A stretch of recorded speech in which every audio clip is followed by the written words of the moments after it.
Periods irregular है, wait बढ़ रहा है, फेशियल हेयर और हार्मोनल इम्बैलेंस की प्रॉब्लम हो रही है आपके साथ में, हेयर फॉल या फिर इनफर्टिलिटी का प्रॉब्लम हो रहा है आपको। ये सब सिर्फ हार्मोनल इम्बैलेंस की वजह से नहीं है। इसका कॉज जानने के लिए इसका ट्रीटमेंट पीसीओएस या पीएमओएस, इसका ट्रीटमेंट करने के लिए इसका कॉज जानना बहुत ज़रूरी है।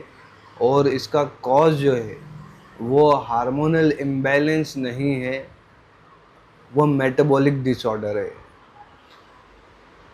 पीसीओडी पहले पीसीओडी के नाम से जाना जाता था, लेकिन जब पीसीओडी के बारे में जब रिसर्च हुई और स्टडी और फर्दर उन्होंने स्टडी किया इसके बारे में, तो उनको ये पता चला कि ये एक मेटाबॉलिक डिसऑर्डर है।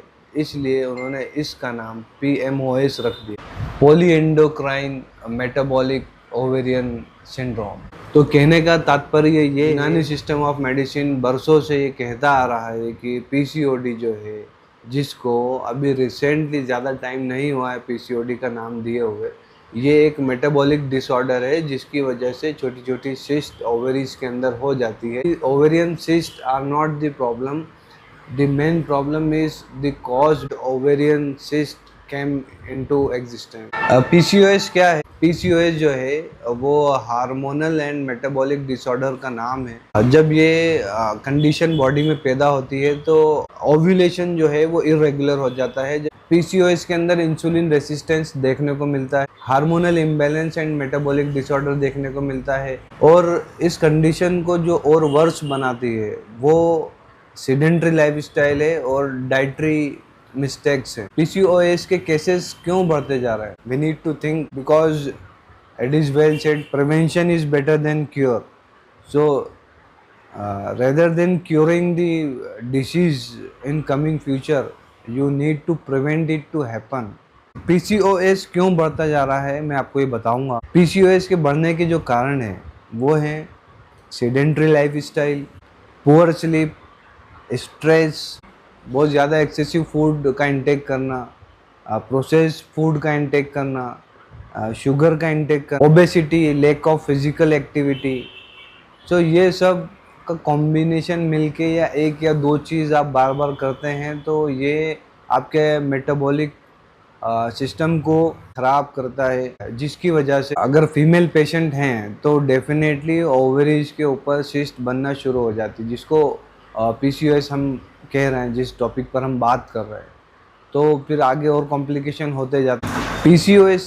पीसीओएस सिर्फ ओवरीज का प्रॉब्लम नहीं है, ये पूरा मेटाबॉलिज्म और लाइफस्टाइल इम्बैलेंस का रिफ्लेक्शन है। यूनानी पर्सपेक्टिव क्या है पीसीओएस के बारे में?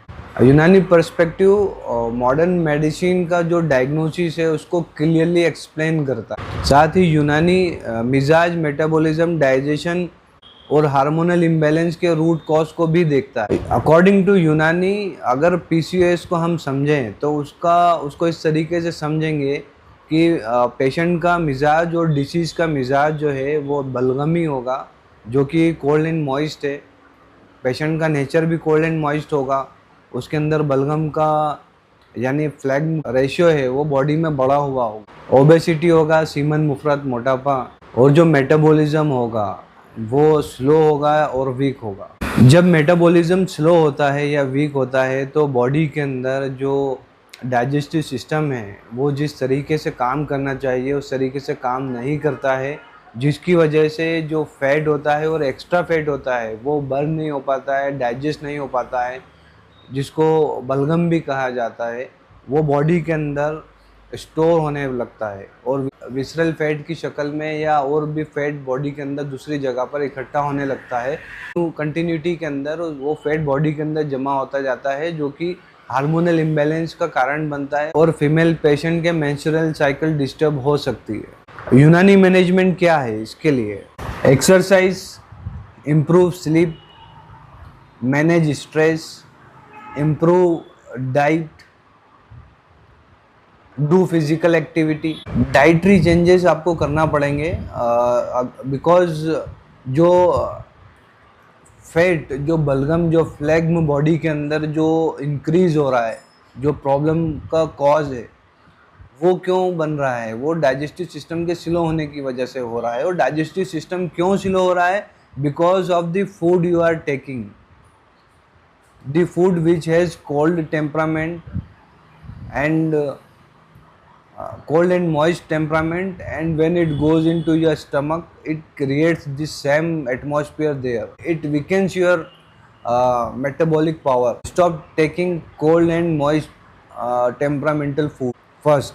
Second, increase physical activity, because if you do physical activity the extra fat in your body will get burned. Oily food नहीं लेना है आपको, जंक फूड नहीं खाना है, पिज़्ज़ा बर्गर इस टाइप की चीज़ें नहीं खाना है, और शुगर अवॉइड करना है। अपनी डाइट में फाइबर्स को बढ़ाइए, लाइट खाना खाइए, बैलेंस्ड मील लीजिए, एक्टिविटी ज़्यादा कीजिए, increase the level of your physical activity. If you want to treat your PCOS you need to treat your daily routine, your dietary routine. The more you move, the more you come out of that PCOS thing. There are a lot of medicine in Unani system of medicine to treat your PCOS, but I recommend to everybody कि don't depend on medicine. Medicine is a very good thing, but you should not always be dependent on medicine. You should be dependent on your daily routine, your physical activity, your diet. यूनानी treatment जो है ना, यूनानी treatment हर patient के मिजाज, हर individual के मिजाज के अकॉर्डिंग कस्टमाइज्ड होता है। हर पेशेंट को एक जैसी दवाई नहीं दी जा सकती। तो until and unless I don't see a patient in my clinic or I don't have a telephonic conversation with that patient, I will not suggest any medicine. और इसी तरह की इंफॉर्मेशनल वीडियोस देखने के लिए आप चाहें तो हमारे चैनल को सब्सक्राइब कर सकते हैं। Thank you.